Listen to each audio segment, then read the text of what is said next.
السلام علیکم ورحمۃ اللہ وبرکاتہ۔ کیا حال ہے آپ سب کے؟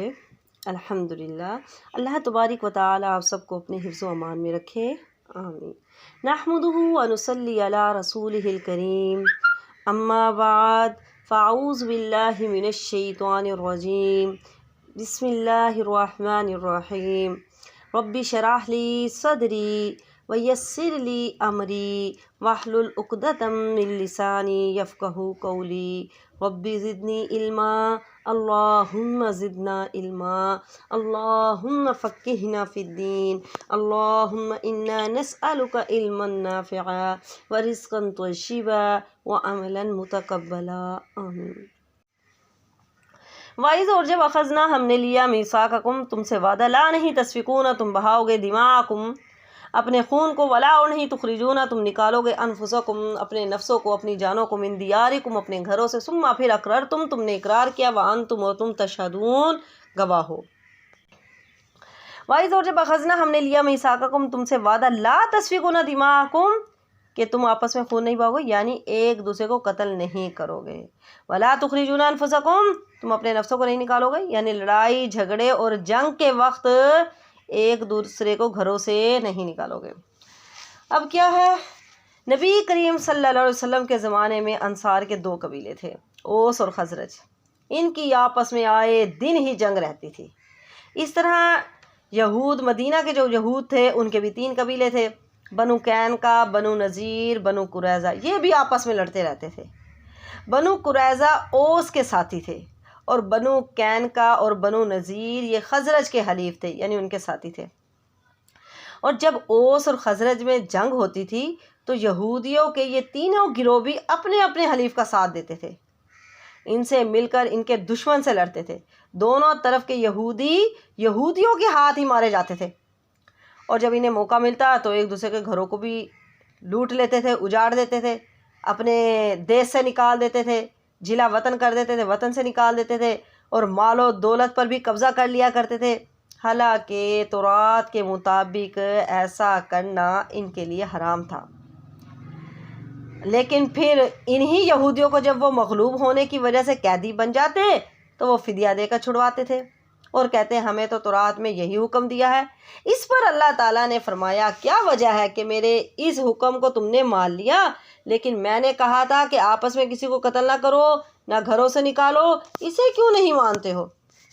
کسی بات کو مان لینا اور کسی بات کا انکار کرنا یہ کہاں کی ایمانداری ہے؟ اور پھر فرمایا ثم پھر انتم تم ہاؤلائی ایسے ہی لوگ ہو، تقتلون کہ تم قتل کرتے ہو، انفسکم اپنی جانوں کو، وتخرجون تم نکالتے ہو، فریقاً ایک فریق و منکم تم میں سے، من دیارہم اپنے گھروں سے، تظاہرون اور تم چڑھائی کرتے ہو، علیہم ان پر بالاسم گناہ کے ساتھ، والعدوان اور زیادتی کے ساتھ، وَإِن یأتوکم اور اگر وہ آئیں تمہارے پاس اسارا قیدی بن کر، تفادوہم تو تم فدیہ دے کر چھڑاتے ہو ان کو، وہو اور وہ محرم حرام ہے، علیکم تم پر اخراجہم ان کا نکالنا، افتؤمنون کیا تم ایمان لاتے ہو، ببعض الکتاب کتاب کے ایک حصے پر، وتکفرون اور تم انکار کرتے ہو، ببعض بعض کے ساتھ، فما جزاء پس کیا سزا ہے، من جو یفعلو کرتا ہے، ذالک اس طرح، منکم تم میں سے، الا مگر خزی رسوائی ہے، فی الحیات الدنیا دنیا کی زندگی میں، ویوم القیامتی اور قیامت کے دن، یردون وہ لوٹائے جائیں گے، الی اشد العذاب سخت عذاب کی طرف، وما اللہ اور نہیں ہے اللہ تعالیٰ، بغافل بے خبر، اما اس سے جو تعملون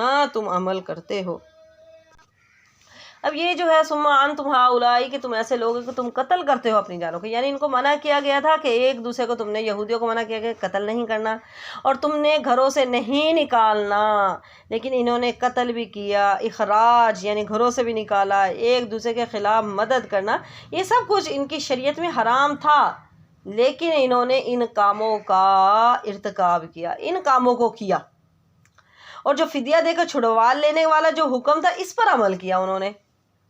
تو اس پر انہوں نے کہا کہ ہماری شریعت میں اس طرح ہے کہ اگر یہ فدیہ یعنی وہ قیدی بن کر آئیں تو تم ان کو چھڑوا لو، حالانکہ اگر وہ پہلے تین کاموں کا لحاظ رکھتے تو فدیہ دے کر چھڑانے کی نوبت ہی نہ آتی۔ تو انہوں نے کچھ کو تو مان لیا اور کچھ کا انکار کیا. تو اللہ تعالیٰ فرماتے ہیں فتؤمنون ببعض الکتاب، کیا تم ایمان لے کر آتے ہو کتاب کے بعض حصے پر؟ یعنی ایک کچھ حکم کو تو مان لیتے ہو اور کچھ کا انکار کرتے ہو. تو اس سے اب کیا پتہ چلتا ہے؟ اس سے پتہ چلتا ہے کہ اللہ تبارک و تعالیٰ فرماتے ہیں کہ مکمل اطاعت کرو.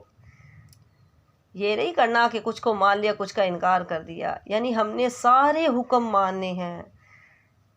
یہ نہیں کرنا کہ کچھ مان لیا اور کچھ کا انکار کیا، اور جو پھر کچھ کو مانتا ہے کچھ کو انکار کرتا ہے اس کی سزا بھی بتا دے. پھر فما جزاء من یفعل ذلک منکم، تم میں سے جو کوئی بھی ایسا کرتا ہے، یعنی اب یہ شریعت کے کسی حکم کو مان لینا اور کسی کو نظر انداز کر دینا، تو اس کی سزا اب بیان کی جا رہی ہے. اس کی کیا سزا ہے؟ رسوائی ہے.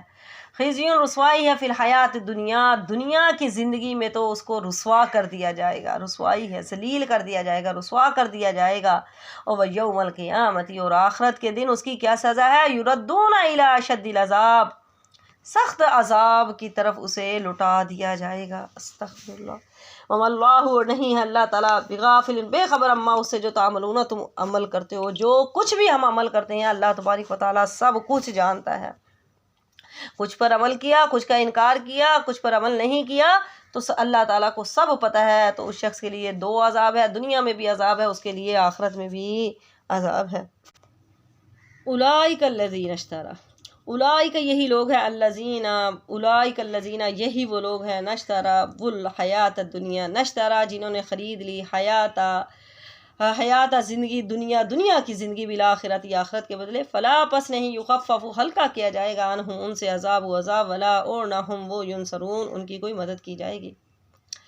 یہی لوگ ہیں جنہوں نے خرید لی دنیا کی زندگی، خرید لی آخرت کے بدلے. کیا مطلب؟ یعنی جہاں کہیں انسان کو دنیا کا کچھ نقصان ہونے لگتا ہے، دنیا کا کچھ اس کو گھاٹا ہونے لگتا ہے، نقصان اس کا ہونے لگتا ہے، تو کیا کرتا ہے؟ دین چھوڑ کر دنیا لے لیتا ہے.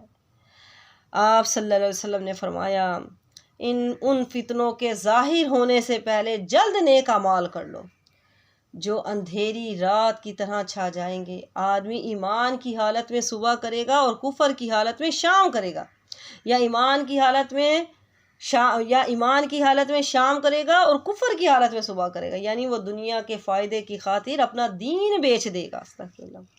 صبح کو تو ایمان لے کر آیا، لیکن جب اس نے دیکھا کہ میرا کچھ نقصان ہو رہا ہے تو شام ہوتے ہی اس نے اپنا دین ہی بیچ دیا، شام کو اس نے کفر اختیار کر لیا. تو فرمایا ایسا دن آنے سے پہلے، ایسے فتنے ظاہر ہونے سے پہلے انسان جلد از جلد نیک اعمال کر لیں.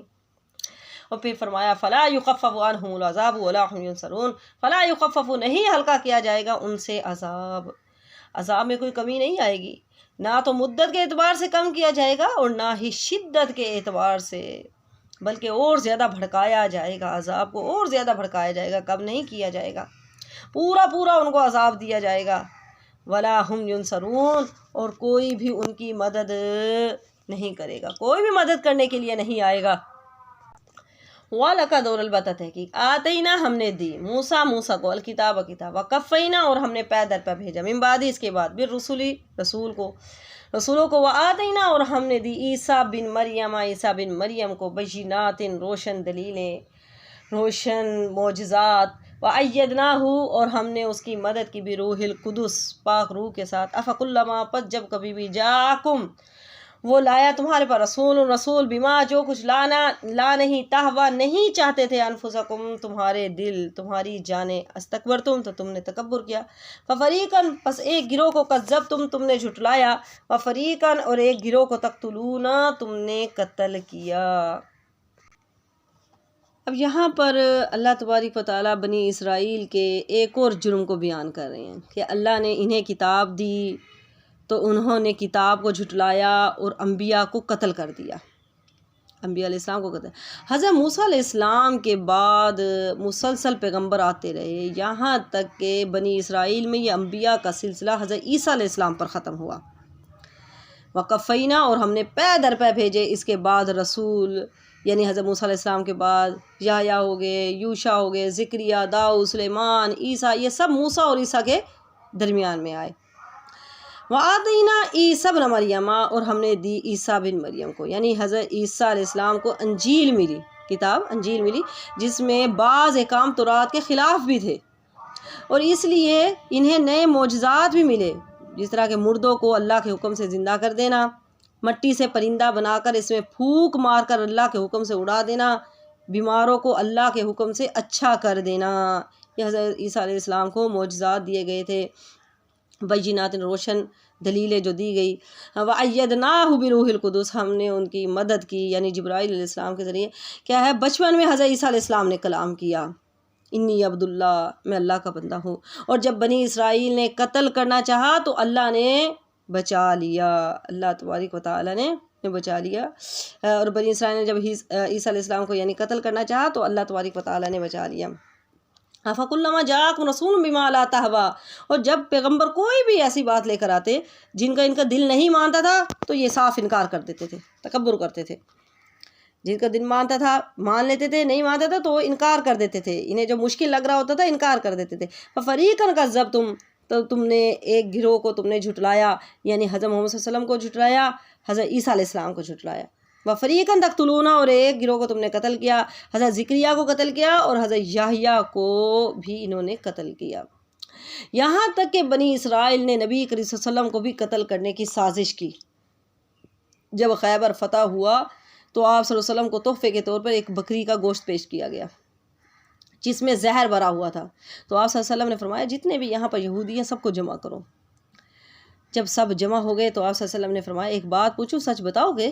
انہوں نے کہا ہاں۔ آپ صلی اللہ علیہ وسلم نے فرمایا تم نے اس بکری میں زہر ملایا ہے؟ انہوں نے کہا ہاں۔ آپ صلی اللہ علیہ وسلم نے فرمایا تم نے ایسا کیوں کیا ہے؟ تو وہ کہتے ہیں اگر آپ جھوٹے ہیں تو ہمیں آپ سے نجات مل جائے گی، اور اگر آپ نبی ہیں، سچے ہیں، تو یہ زہر آپ کو نقصان نہیں دے گا۔ جبکہ یہ بھی ان کی ایک چال ہی تھی، لیکن وہ چاہتے یہی تھے آپ صلی اللہ علیہ وسلم کو قتل کر دینا، نعوذ باللہ، یعنی آپ صلی اللہ علیہ وسلم کو قتل کر دینا چاہتے تھے۔ وقالو، اور انہوں نے کہا قلوبنا، ہمارے دل غلفن، پردے میں ہیں، بلکہ لعنہم اللہ، لعنت کی ان پر اللہ تعالیٰ نے بکفرہم، ان کے کفر کی وجہ سے، فقلیلاً، پس بہت کم ہے، ما جو یؤمنون، وہ ایمان لاتے ہیں۔ تو یہودیوں کا ایک قول یہ بھی تھا کہ وہ کہتے تھے ہمارے دلوں پر غلاف ہے، پردہ ہے، یعنی یہ علم سے بھرپور ہیں، بھرے ہوئے ہیں، اب ہمیں نئے علم کی ضرورت نہیں ہے۔ تو اللہ تعالیٰ نے فرمایا نہیں نہیں، ایسے نہیں ہے، بلکہ اللہ کی لعنت کی تم پر مہر لگ گئی ہے، تمہارے دلوں پر اللہ کی لعنت کی مہر لگ گئی ہے، غلفن، پردے میں ہیں، یعنی وہ کہتے تھے آپ کی باتیں ہمارے دلوں تک نہیں پہنچ سکتی۔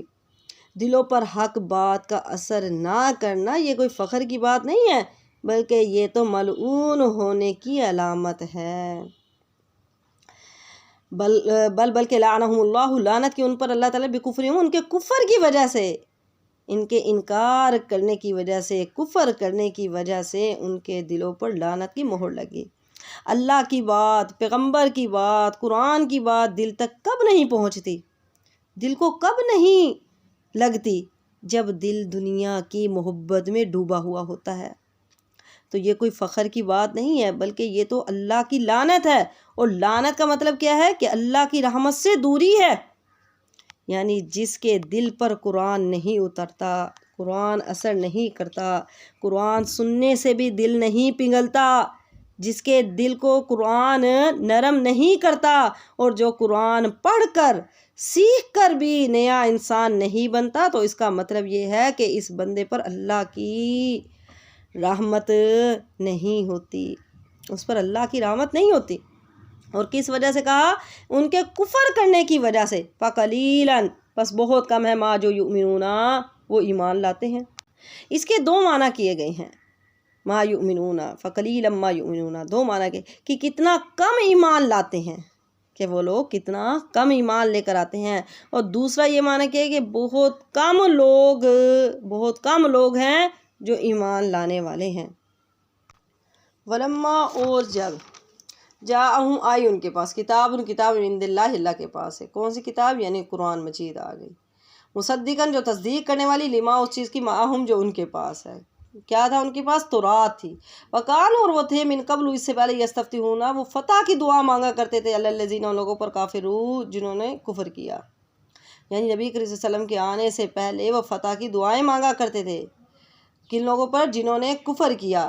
تو اس کے دو معنی لیے جاتے ہیں. ایک معنی تو یہ ہے کہ غلبہ اور نصرت کی دعا کرتے تھے، یعنی جب یہ یہود مشرکین سے شکست کھا جاتے تھے تو اللہ سے دعائیں کرتے تھے کہ یا اللہ آخری نبی جلد بھیج دے تاکہ اس کے ساتھ مل کر ان مشرکین پر ہم غلبہ حاصل کر لیں.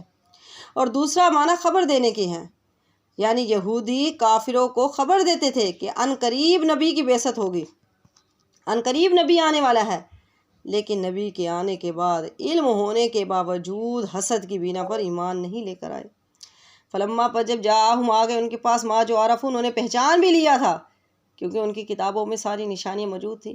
جب آپ صلی اللہ علیہ وسلم آئے انہیں پہچان بھی لیا، لیکن پھر بھی وہ انکار کر دیا، انہوں نے کفر کیا. یعنی یہودی مشرکین اور اوس اور خزرج کو کہا کرتے تھے کہ ایک پیغمبر آنے والا ہے تو ہم اس کے ساتھ مل کر تمہارے خلاف جنگ کریں گے اور تمہیں ختم کر دیں گے. لیکن انہوں نے انکار کر دیا. کیوں انکار کیا؟ کیونکہ یہ ہماری قوم میں سے نہیں آئے. ہماری قوم میں سے کیوں نہیں آئے؟ حسد کی بنا پر. اور یہ بھی ایک بہانہ تھا، جبکہ جو ان کی قوم میں سے آئے تھے نبی، انہوں نے ان کا بھی انکار کیا تھا، ان کو بھی انہوں نے قتل کر دیا تھا. فلما پر جب جاؤں آئے ان کے پاس ما جو عرفو، انہوں نے پہچان لیا، کفرو، انہوں نے انکار کیا بھی اس کا، یعنی جاننے کے باوجود بھی پہچان لیا ہے اس کے بعد انکار کر دیا. تو پس اللہ تبارک و تعالیٰ کی ایسے لوگوں پر لعنت ہے. فلعنت اللہ، پس لعنت کی اللہ تعالیٰ نے علی الکافرین، کافروں پر اللہ تعالیٰ کی لعنت ہے. آخر میں اللہ تبارک و تعالیٰ سے دعا ہے کہ اللہ تبارک و تعالیٰ ہمیں قرآن سمجھنے اور اس پر عمل کرنے کی توفیق عطا فرمائے. آمین. وآخر دعوانا ان الحمد للہ رب العالمین. سبحانک اللہم و بحمدک، اشہد ان لا الہ الا انت، استغفرک و اتوب الیک. السلام علیکم ورحمۃ اللہ وبرکاتہ.